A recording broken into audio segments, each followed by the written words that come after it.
Well, this is it, folks. This is the big finale. Act 5, Scene 2, the big, bloody finale of the play. Now, Scene 2 is right after the graveyard scene.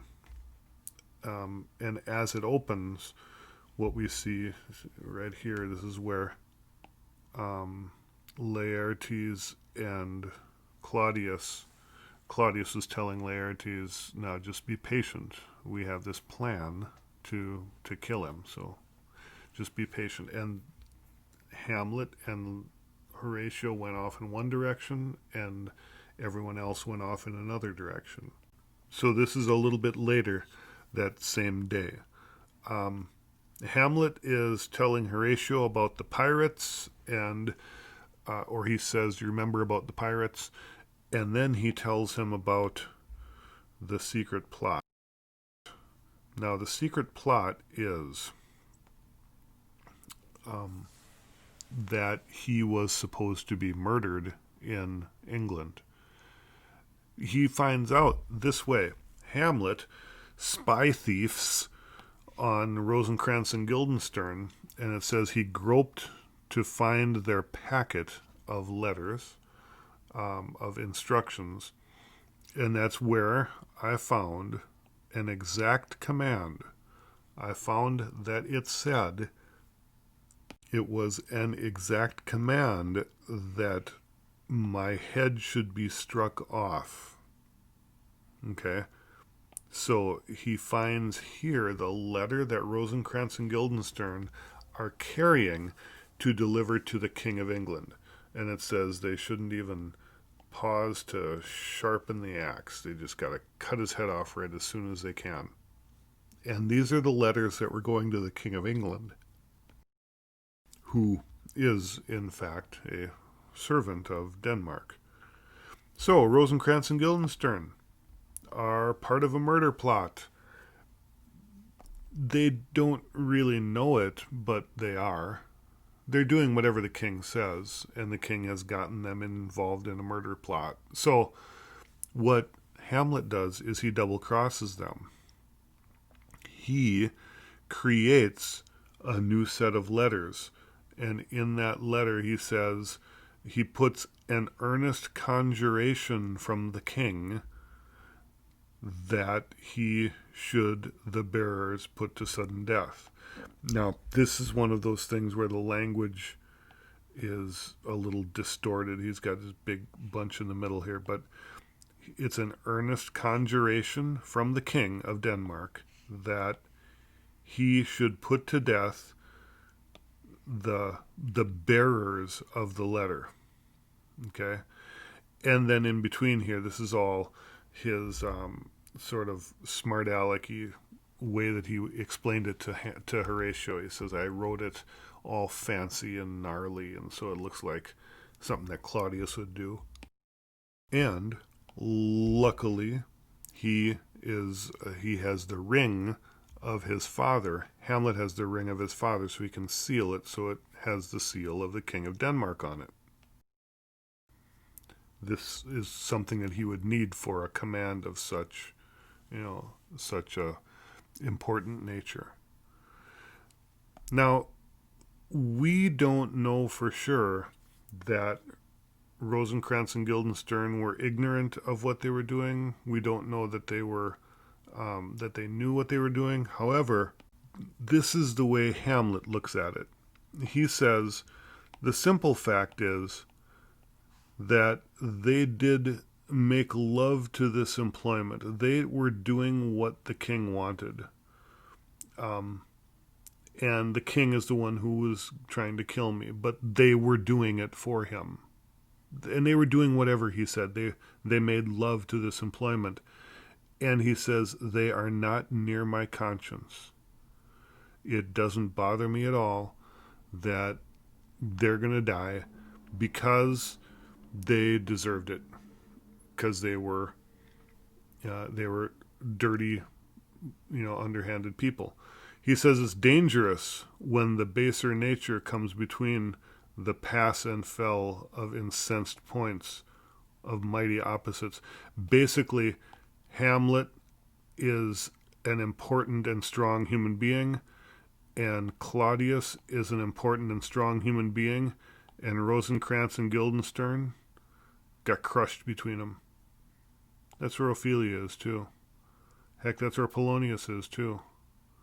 And for all we know, Claudius, Gertrude might be there. For all we know, Laertes might be there. Those two, yes, they are there. Maybe Horatio. Well, no, that's interesting. Horatio seems to have been able to keep himself out of there, which is good, because Horatio is a noble man. Even though he's not a nobleman, he's a noble man. Now, Hamlet says to this noble man, "So, Horatio, does it not stand me now upon that since he killed my mother and all of this, that I should quit him with this arm? Isn't it perfect conscience for me to quit him? Doesn't it make sense that I should kill him now?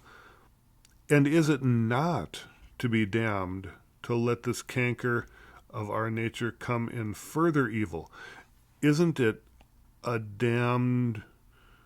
sin to let him continue to live? Don't I owe it to the world to kill him? Look at what he's done. Is it not obvious that I should kill him now?" See how he's worked it around so that this sin that he's going to commit is completely justified now. Because he loves his father so much, he is capable of committing the worst sin humanly possible and justify it. So, that's where he's at. And Horatio doesn't bother saying, "No, you can't do that," because he's over the edge. He knows that. He's just trying to support him now. He says instead, "Isn't this news from England going to get back here pretty soon? I mean, how long is this secret going to last?" And Hamlet says, "Yep, it'll be pretty quick, won't it? That means I better get my act together and get it done now." So he's almost put himself in a position where he has to do it, which makes sense. I mean, he's tricked himself into doing it, which is interesting, right? We were worried that he was going to be lured and tricked in some other way by someone else, and he actually ends up tricking himself in this way. And while they're talking, in walks a guy, some guy. Now this Osric, we won't talk a lot about what he has to say, because he is simply another sort of a comic. He comes in and he is arrogant and floofy like a peacock, and he acts like he would like to be Polonius, and he is here to announce that we have this important thing going on. Your father, the king, asked if you would come and fence with Laertes, and we know what the fencing match is going to result in. We know that there's poison. We know that there's a sharp sword. But Hamlet doesn't. He hears about this, and he says, "Yeah, I've heard that he's really good, but I have been practicing a little bit, so I think I probably have a pretty good chance. And because of that, yeah, I'll do it." He says that he ends up telling Osric eventually that he will come and play with the swords, come and play at this. And we'll talk about it as playing, because that way we keep in mind that it's not a duel. They're playing a game. He says in the end here, yep, so I'll be here walking in the hall. If you all want to come out and bring the swords, I will win him if I can. So sure, what the heck, is basically what Hamlet tells him. And Osric then leaves and goes back to tell the king. Now, immediately another lord comes and says, the king wants to make sure that you're ready. And Hamlet says, yep, that sounds fine. The queen, the lord says, has a request for you before you start the fencing, though. Before you start playing the game, the queen wants you to use some gentle entertainment to Laertes. What this means is use some gentle words on Laertes. Apologize. She says that you should do this before you fence with him. Hamlet says, yep, she well instructs me. That's a good idea. I should do that. Now, before the game starts, Horatio says, you're going to lose, Hamlet. And Hamlet says, no, I'm not so sure. I'm pretty good at what I'm doing now. I've practiced a little bit. And I think I'll win at the odds at least. I've got the odds are against me, so I've got a bit of a handicap. But he does say, you wouldn't think how ill all is here about my heart, but that's okay. You wouldn't think that I am confident that I'm going to lose because of this ill feeling about my heart. But, pshaw, it's nothing. And Horatio says, no, you should not. And Hamlet says, oh, it's just foolery. It's the kind of gain giving as would perhaps trouble a woman. It's just some silly thing that I'm not going to worry about. I'm not going to be girly about it. Okay, little insulting, but that's what he's saying. So, and then everyone comes in. Everyone is ready to watch the fencing match, to watch them play the game together. Before the game, though, two important things happen. One, Hamlet apologizes. More or less. Hamlet, Claudius puts their hands together, so they shake hands. And Hamlet says, give me your pardon, sir, which is an apology, right? Pardon me, excuse me, I apologize. I've done you wrong. Yes. But pardon it as you were a gentleman. This presence knows, and you must have heard, how I'm punished with sore distraction. What I've done, that might your nature and honor exception roughly wake, I here proclaim was madness. It's the insanity plea. He asks, was it Hamlet that wronged Laertes? Never Hamlet. If Hamlet from himself was taken away, and then it's not himself that does wrong Laertes. I was not in my right mind when I did this. So it's literally the insanity plea. He's saying I wasn't myself at the time. And then he takes one step further. He actually says, Hamlet didn't do it. Hamlet denies it. Who did it then? His madness.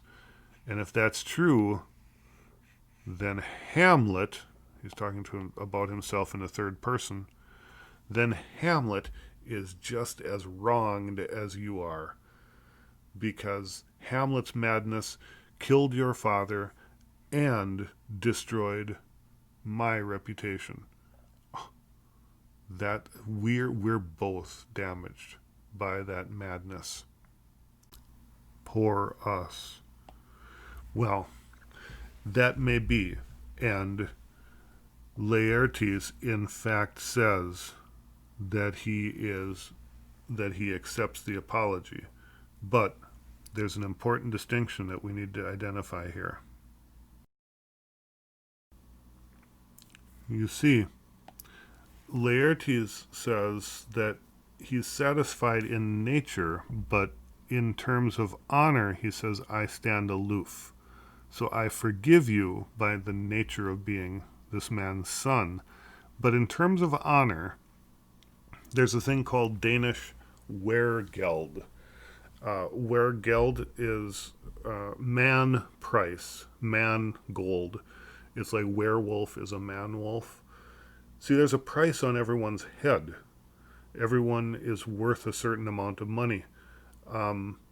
Like a carpenter is worth a certain amount of money, a farmer, a priest, and different members of the family are worth a different amount of money. If a person is killed, then the person who killed them owes the family this certain amount of money. It's the weregeld that they deserve if their family has been killed. Okay? And so what Laertes says is he won't accept any reconcilement till some of the elder masters of known honor have a voice and precedent of peace to keep my name ungored. He says that in order to determine how much money it is, I need the masters who know honor, the old experienced people, to advise me. Until then, I'll receive your offered love like love. I accept your apology 100%, and that's the end of that. We'll deal with the money later, because you will have to owe me for that. But I accept your apology. You're right, it was your madness, and you and I are both damaged by that awful thing. Now, interestingly, this about the money, and it accomplishes something that we don't think of right off the bat. He is going to accidentally kill Hamlet in just a little bit while they're playing with swords. He's supposed to accidentally kill him. Well, that'll look suspicious, won't it? Well, why would he kill a person that he's going to be getting money from? He has to have a meeting with the old elders. Then they have to determine how much Hamlet's family has to pay him. He's just set up a good reason for him to not want to kill Hamlet. And everyone heard it. So it's partially his alibi. Now, at this point, they begin to set up for the game. They pick their swords, and remember that that Laertes is picking one that is unbaited, that is still sharpened, in other words. And on top of that, Claudius has plans, you recall, to poison Hamlet. And he explains here how he's going to do it right in front of everybody. He says, so I have some wine on the table here, and if you get a point, if you score early on, I will drink to your better breath, and in the cup I will an union throw. I don't know why or when pearls were called unions by the Danes, but they were. It's a pearl. I'm going to throw a pearl into the cup, and that cup then you get to drink from, and you get to keep the pearl. So he says, you get a point, and we'll both drink, and you get to keep the pearl that's in the cup. Well, guess what else is on that pearl? It's an unction of a mountebank. Poison. So this is how he's going to set up Hamlet to be poisoned. Okay? And they begin to play. See, it even says right there, they play. They're fencing. Okay? Right away, Hamlet hits. And Claudius says, oh, that's lovely, give me a drink. And then he puts the pearl in the drink. He says, here, Hamlet, have a drink. And Hamlet says, no thanks yet, I'm going to play some more. So the glass of wine is sitting on the table with a pearl in it, the pearl of poison. It's still waiting there to be drunk by Hamlet, but it's sitting there. They play some more. Hit. There's another hit. Laertes says, yep, it was a hit. I confess it. Okay, so... And Gertrude says, oh, my son, you're fat and out of breath. Here, take my napkin and rub your brow. Take my hanky and wipe your sweat. And then she picks up the cup that's sitting right there on the table, right here. And she says, the queen carouses to thy fortune, Hamlet. The queen is going to carouse. The queen is going to drink to your fortune. She picks up the cup, and Hamlet bows to her and says, good madam, thank you, mom. And Claudius says, Gertrude, no. And why would he say no? Well, it wouldn't necessarily be polite for the queen to drink at that point. It might be seen as rude because the guy who's fencing is supposed to have the drink, or the king is not drinking and the queen is drinking. He says no. And she says, oh, my lord, pardon me. Allow me, please, just to have a drink here with my son.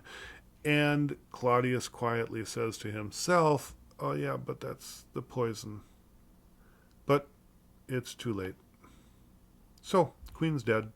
Well, she's poisoned at this point.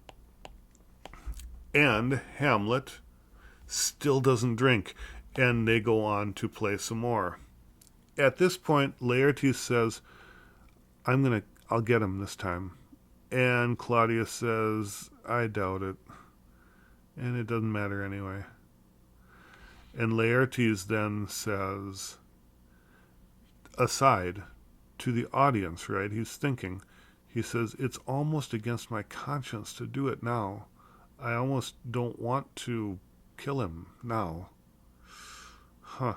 But like Claudius said, you've got to do it when you want to do it. Otherwise, you'll fizzle out. Sort of like Hamlet fizzled out. So they go at it some more. They play some more, and there's a couple of near hits, and Osric says no, nothing, and then a sort of a famous Shakespeare move, and this would have been big in the theater at that time. These fencers really know what they're doing.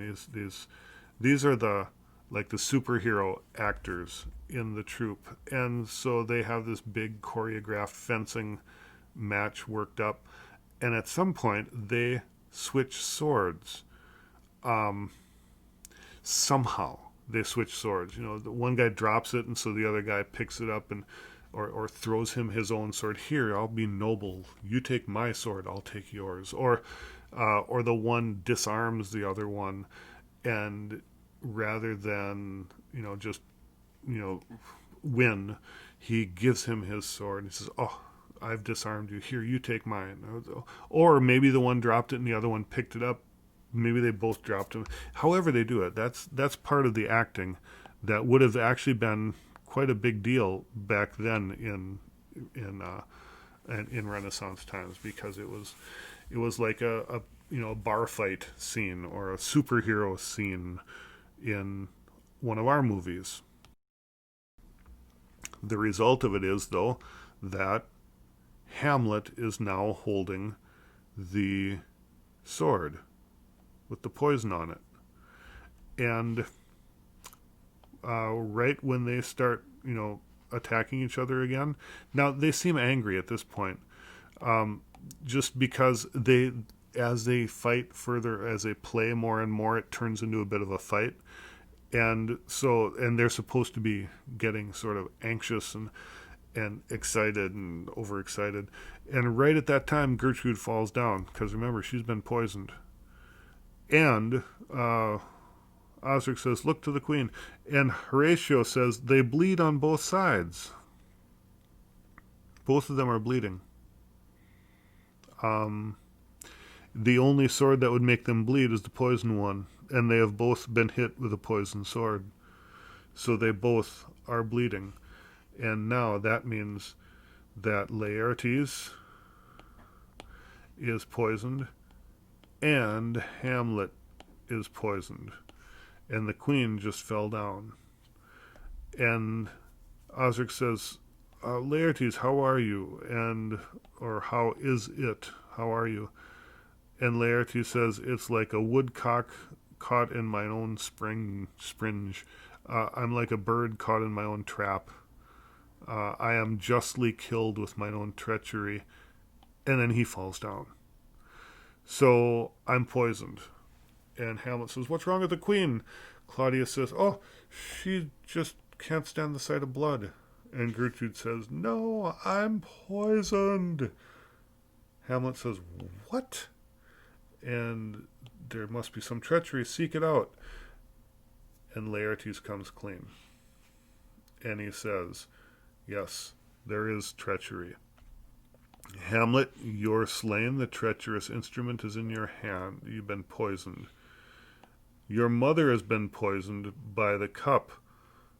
The king is to blame.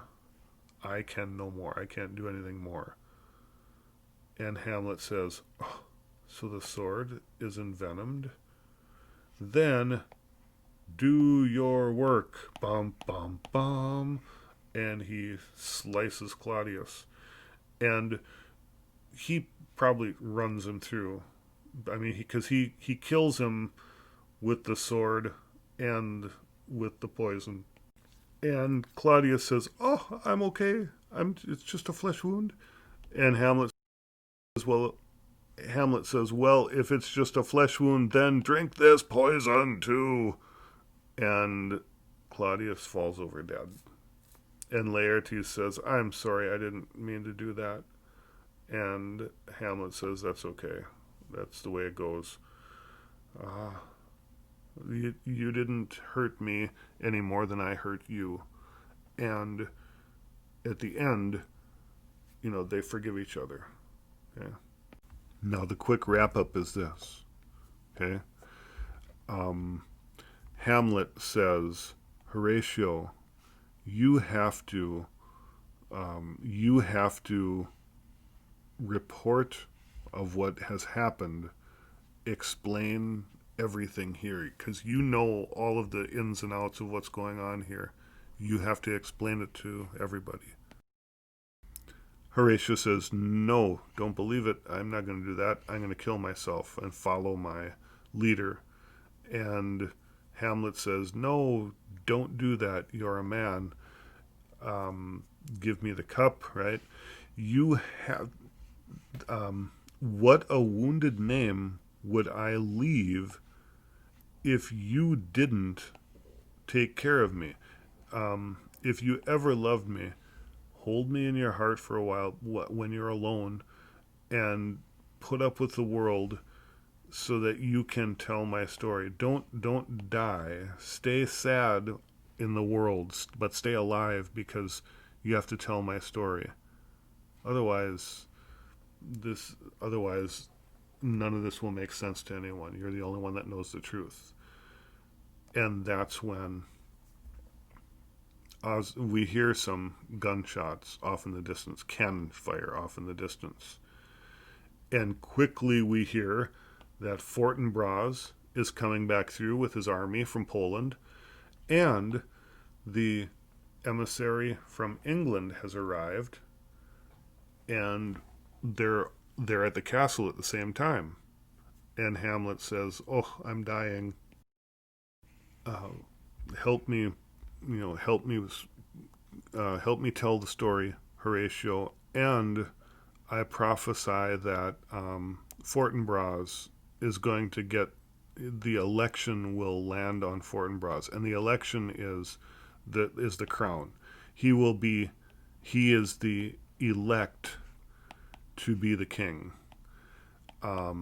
because he's going to be like the next in line. Because there's I don't have any kids. There's nobody. I bet you anything he's going to be the king, and he has my dying voice. I agree with that. So, let them know that too.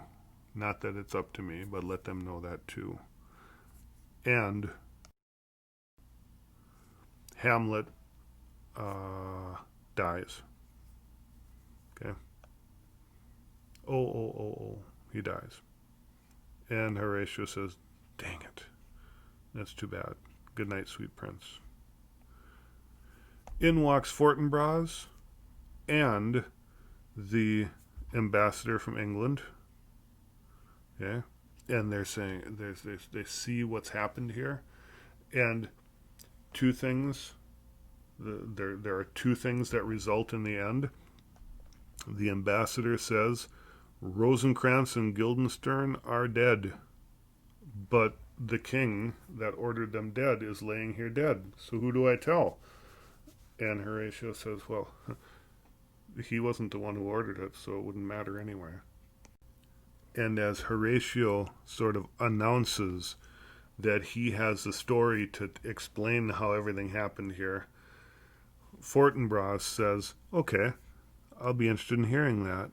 And Fortinbras, remember, he's a prince from another country, and so he's got authority. I mean, he's the highest authority here in this building, and so of course he's the one. He says, "Yes, I'd like to hear that. I'd like to hear what's going on."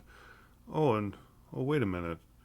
If everyone's dead, with this sorrow, I embrace my fortune because I have some rights of memory in this kingdom, which I now claim.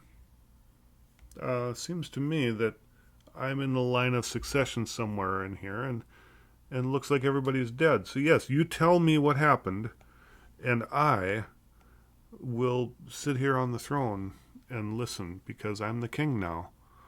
Okay.